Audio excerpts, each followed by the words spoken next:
வணக்கம் தலைமையிலே. இந்தியாவில் மட்டுமல்ல, இன்று உலகம் முழுவதும் உற்று நோக்கப்படுகிறது இந்தியா பாகிஸ்தான் போர் மூலமா என்று.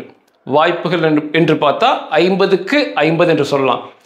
ஆனால் ஒரு தவறான நகர்வு, இரண்டு தேசத்திலும் செய்யக்கூடிய ஒரு தவறான நகர்வு முழு போருக்கு இழுத்து செல்லும் என்பதில் எந்தவித ஐயப்பாடும் இல்லை. இன்றைய நிலைமைக்கு இந்தியா பாகிஸ்தானின் படைபலம் மற்றும் ஆயுதம் பலம் என்ன? இன்றைய நிலைமைக்கு என்னால் மதிக்கப்படுகின்ற இராணுவ தலைவர்கள் கூட மனதில் அரசியலை வைத்துக்கொண்டு பொய்யா பேசிட்டு இருக்காங்க. அது மிகப்பெரிய தப்பு. இன்றைய நிலைமைக்கு படைபலம் ஆயுத பலம் என்ன? இந்த இதுக்குள்ள விரிவாக போறதுக்கு முன்னாடி ஒன்றை தெளிவாக புரிய வைக்கலாம். இன்றைக்கு இந்தியா முழு மனதுடன் நினைத்தால், பாகிஸ்தானால் முடியவே முடியாது. இந்தியா நினைத்தால் பேரழிவு ஆயுதங்களை தங்கள் கைகளில் எடுத்தால், பேரழிவு ஆயுதம் என்பது அணுகுண்டுகளை கையில் எடுத்தால், நாளை காலை பாகிஸ்தான் என்ற ஒரு நாடு உலக வரைபடத்தில் இருக்கவே இருக்காது. மனித இனம் மட்டுமல்ல, அங்குள்ள மிருக ஜீவனும் சேர்த்து ஒரு உயிரினம் அங்கே வாழ முடியாது. புகைகின்ற சாம்பல் மேடை மாற்ற முடியும். என்னுடைய நான் எப்படி சொல்லுவேன்னா, அப்படி விடுகின்ற ஒரு காலை பொழுதுதான் இந்தியாவிற்கும் உலகத்திற்கும் பயன் அளிக்கக்கூடியதாக இருக்கும்.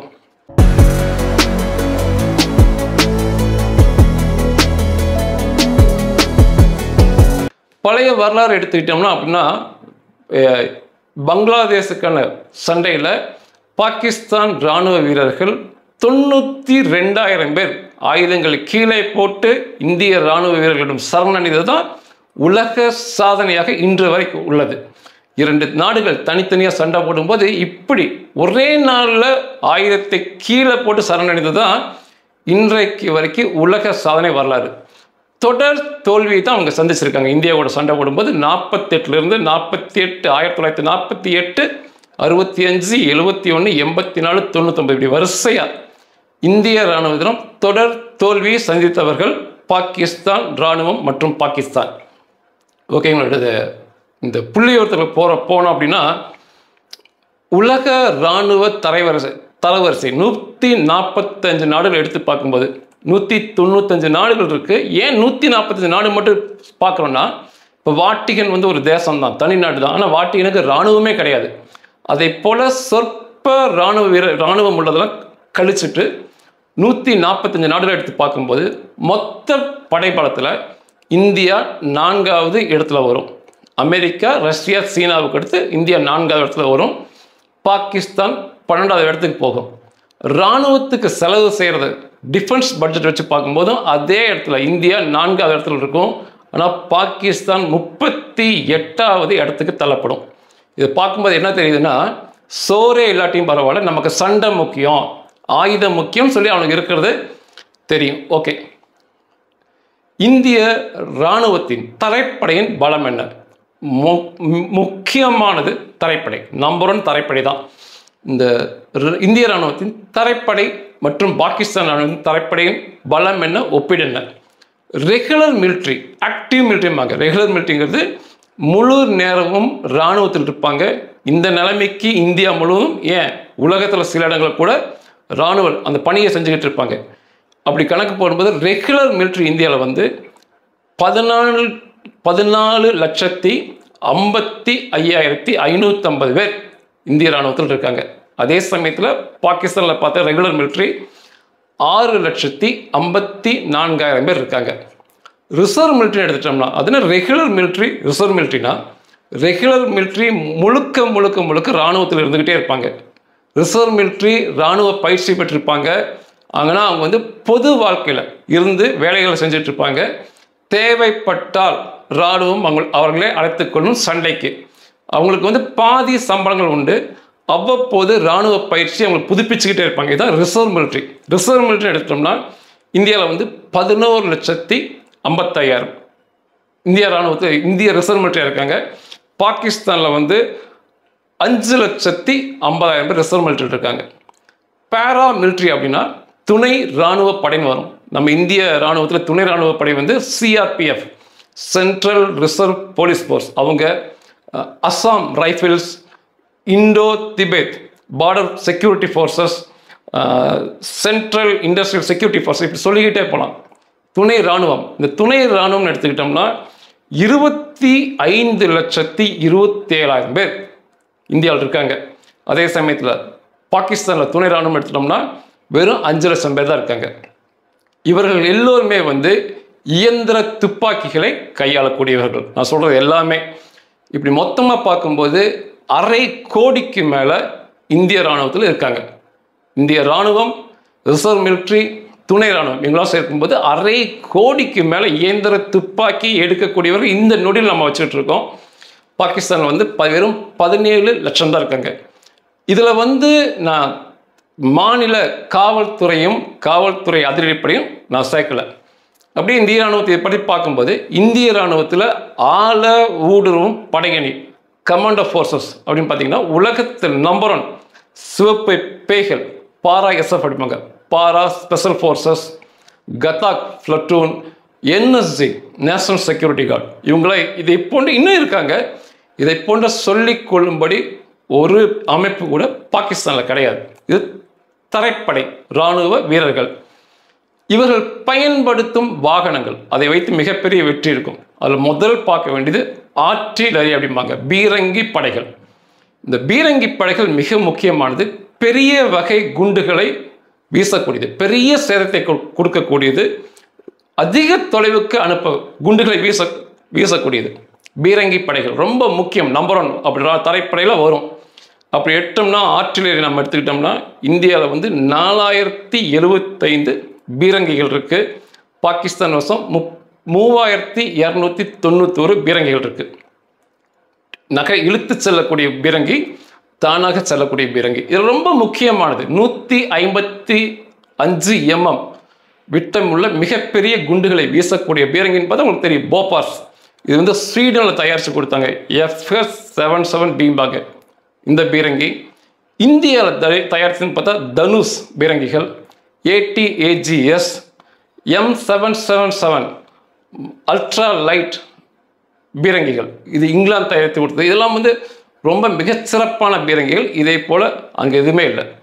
அதுக்கு பீரங்கிக்கு அடுத்து வந்து மல்டி பேரல் ராக்கெட் லான்ச்சர் வரும். பீரங்கி வந்து ஒவ்வொரு குண்டும் அனுப்பிட்டு இருக்கும்.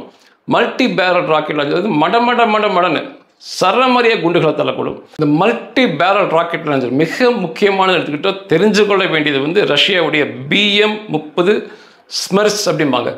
இது ஏன் சொல்கிறேன்னா, இது வந்து 300 mm விட்டமுள்ள குண்டுகளை அனுப்பும். இந்த மல்டி பேரல் ராக்கெட் லான்ச்சர் வந்து மடன்னு இவ்வளோ பெரிய குண்டுகள் அனுப்பும், ராட்சச குண்டுகள் போகக்கூடியது. உண்மையாக ரஷ்யாவுக்கு நன்றி சொல்லணும். அதுக்கடுத்து பார்த்து நம்ம Pinaka multi barrel rocket launcher இன்றைக்கி வந்து மிக முக்கியமாக பார்க்கக்கூடியது.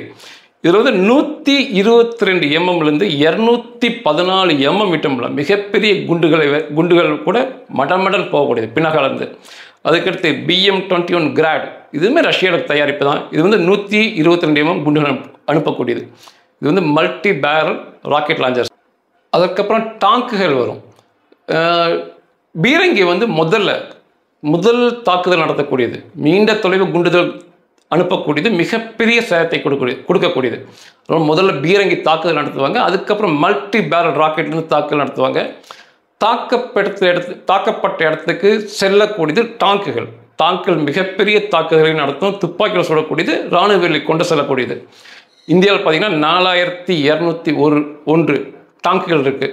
பாகிஸ்தான் வசம் 2627 டாங்குகள் தான் இருக்குது. இதில் மிக முக்கியமானது அர்ஜுனா டேங்க், நம்முடைய இந்திய தயாரிப்பு அர்ஜுனா டேங்க். ரஷ்யாவுடைய பீஸ்மா T-90 இது ரஷ்யாவுடைய தயாரிப்பு. அர்ஜுனையா T-17 இதுவும் ரஷ்யாவுடைய தயாரிப்பு. மிகச்சிறந்த டாங்குகள் வச்சிருக்கிறது இந்தியா தான். கவச வாகனங்கள், ஆர்மர்டு வெஹிக்கிள்பாங்க, பாதுகாப்பாக இராணுவ வீரர்கள் கொண்டு செல்லக்கூடியது. அவ்வளோ எளிதில் வந்து ஏதோ குண்டு போட்டால் எதுவுமே ஆகாமல் இருக்கக்கூடியது. கவச வாகனங்கள் 1,48,594 கவச வாகனம் இருக்குது.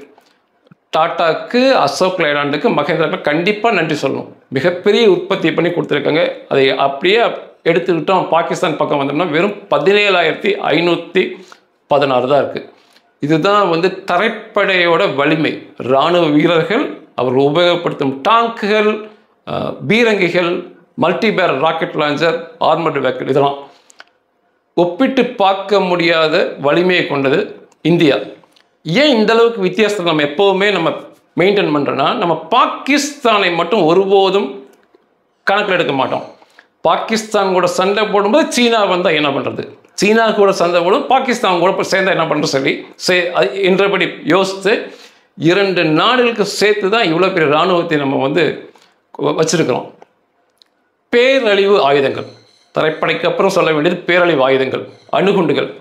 இன்றைக்கி ஸ்டாக்ஹோம் அவங்க சொல்கிறது படி 172லேருந்து 180க்குள்ள அணுகுண்டுகள் தயார் நிலையில் இந்தியாவில் இருக்கும் அப்படிம்பாங்க. இது உலகத்தர வரிசையில் 6வது இடம்.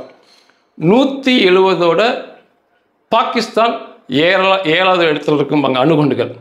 ஆனால் பாகிஸ்தான் அணு ஆராய்ச்சியாளர்கள், சராசரி நபர்கள் அல்ல, சராசரி பத்திரிகைகளும் அல்ல, அணு ஆராய்ச்சியாளர்கள், அணுகுண்டு செய்கும் விஞ்ஞானிகள் என்ன சொல்கிறாங்கன்னா, இந்தியா வந்து இன்று நினைத்தால் அல்லது செய்து வைத்திருக்கலாம் 2686 அணுகுண்டுகள் இந்தியாவசம் இருக்கலாம்னு சொல்கிறாங்க. இந்தியாவுக்கு எந்தவித கருத்தும் சொல்கிறதில்ல, இது பாகிஸ்தான் சொல்கிறது. இந்த பேரழிவு ஆயுதங்களை கொண்டு செல்லக்கூடிய ஏவுகணைகள், ராட்சச ஏவுகணைகள், அது பார்த்தோம்னா நம்மகிட்ட இருக்க மிகப்பெரியது அக்னி 5 அப்படிம்போம். இந்த அக்னி 5 ஏவுகணை வந்து 5000 கிலோமீட்டர்லேருந்து 8000 கிலோமீட்டர் வரைக்கும் செல்லக்கூடியது. நம்ம 5000 கிலோமீட்டர் நிரூபித்து காட்டிட்டோம் உலகத்துக்கு. கண்டம் விட்டு கண்டம் தாவும் ஏவுகணை இது அக்னி. இது இந்த அணுகுண்டுகளை கொண்டு செல்லும்.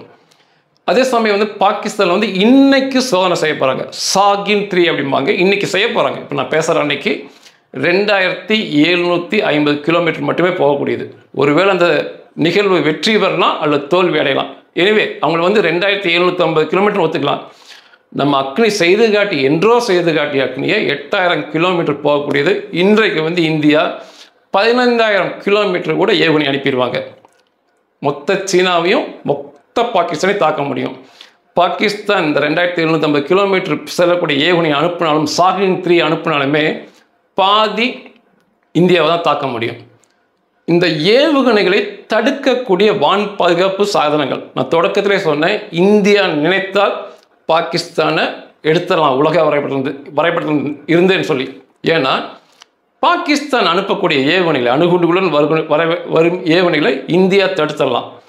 எல்லாருக்கும் தெரியும் S-400 பரபரப்பாக பேசியிருப்பீங்க. இது ரஷ்யாவுடைய தயாரிப்பு, நம்மிடம் மட்டுமே இருக்கிறது. வான் பாதுகாப்பு சாதனம் ஏவுகணை வந்தால் உடனே போய் அழிக்கக்கூடியது. இஸ்ரேலும் இந்தியாவும் சேர்ந்து தயாரித்த பராக் 8, இது இந்தியாவிலையும் இருக்குது, இஸ்ரேலும் இருக்குது. எல்லா வித ஏவுகணையும் தடுக்கக்கூடியது.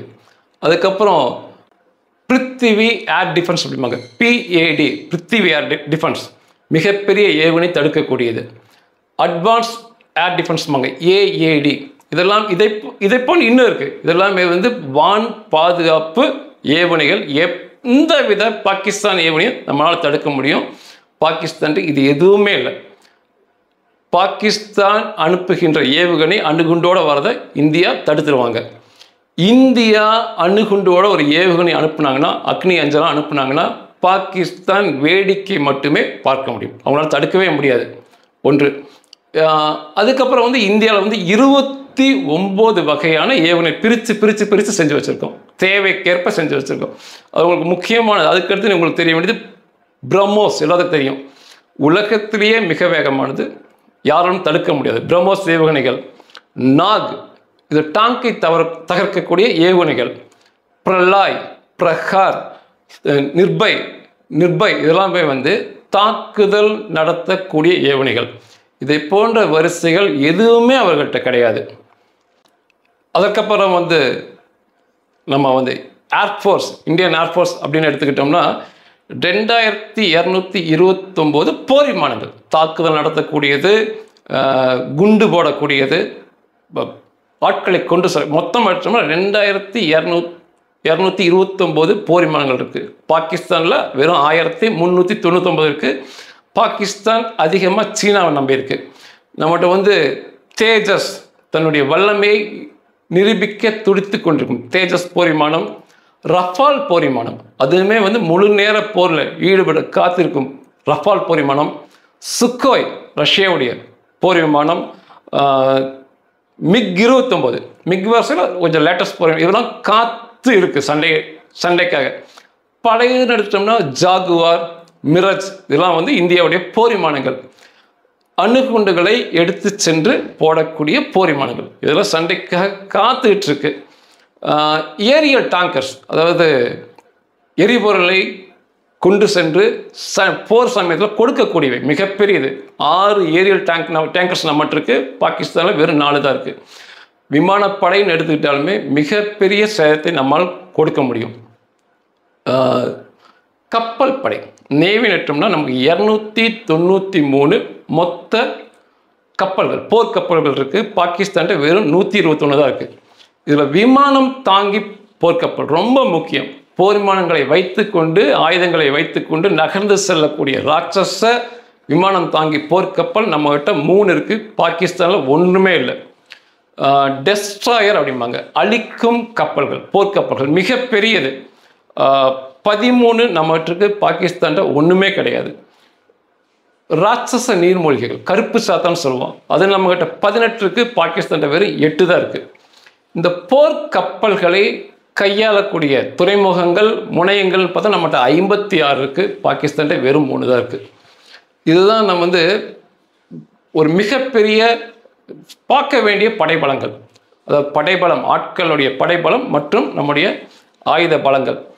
நம்மகிட்ட இருக்க ஆயுதம் வந்து அதிகமாக தயாரிக்கப்பட்டது Russia, France, Israel, America, India. இந்த 5 நாடுகளுடைய தயாரிப்பு நம்மகிட்ட அதிகமாக இருக்கும். பாகிஸ்தான் வசம் வந்து சீனா, பிரான்ஸ், ரஷ்யா, துருக்கி இந்த நாடுகளுடைய தயாரிப்பு அதிகமாக இருக்கும். நம்ம நினச்சோம்னா ஒரு மாபெரும் தாக்குதலை பாகிஸ்தான் மேல் நடத்தி அவர்களை முறியடிக்க முடியும். லாகூருக்குள் நமது இராணுவ வீரர்கள் சென்று நமது தேசிய கொடியை அங்கே ஏற்ற முடியும். ஒரே இரவில் அவர்கள் இல்லாமல் பண்ண முடியும். இதெல்லாம் செய்யலாம். ஏன் நம்ம செய்யாமல்? நம்மளுடைய பெருந்தன்மையை காட்டுது. எப்பொழுதுமே யானைக்கு வந்து பெரிதாக கோபம் வந்துடாது. ஆனால் யானை கோபம் வந்துச்சுன்னா அது வேற மாதிரி போயிடும். நாய் தான் ரொம்ப குறைச்சிக்கிட்டே இருக்கும். இதுதான் பாகிஸ்தான் பண்ணுறது. ஆனால் நிறைய இராணுவ ஆராய்ச்சியாளர்களுமே தங்கள் மனசில் அரசியலை வச்சுக்கிட்டு இவ்வளோ பெரிய வேறுபாடுகள் இருக்குது. தொடக்கத்தில் சொன்ன மாதிரி நம்ம சீனாவையும் சேர்த்து தான் கணக்கு போட்டு வச்சுப்போம். எப்போவுமே சீனா, பாகிஸ்தான் ரெண்டையும் சேர்த்து தான் பார்ப்போம். இப்போவுமே ஒரு சண்டைனாலுமே ரெண்டு பக்கமும் நம்ம படைப்பிரிவுகள், போர் விமானங்கள் வச்சுருப்போம். இவ்வளோ பெரிய வல்லமை இருக்குது. ஆனால் வந்து ஆட்பற்றாக்குறை அது இதெல்லாம் பேசுகிறது மிகப்பெரிய தப்பு. நான் போகிற விரும்புறதில்ல, மிகப்பெரிய சேதத்தை கொடுக்குன்னு எனக்கு நல்லாவே தெரியும். ஆனாலும் ஒரு தவறான நகர்வு போரை நோக்கி கொண்டு செல்லும்.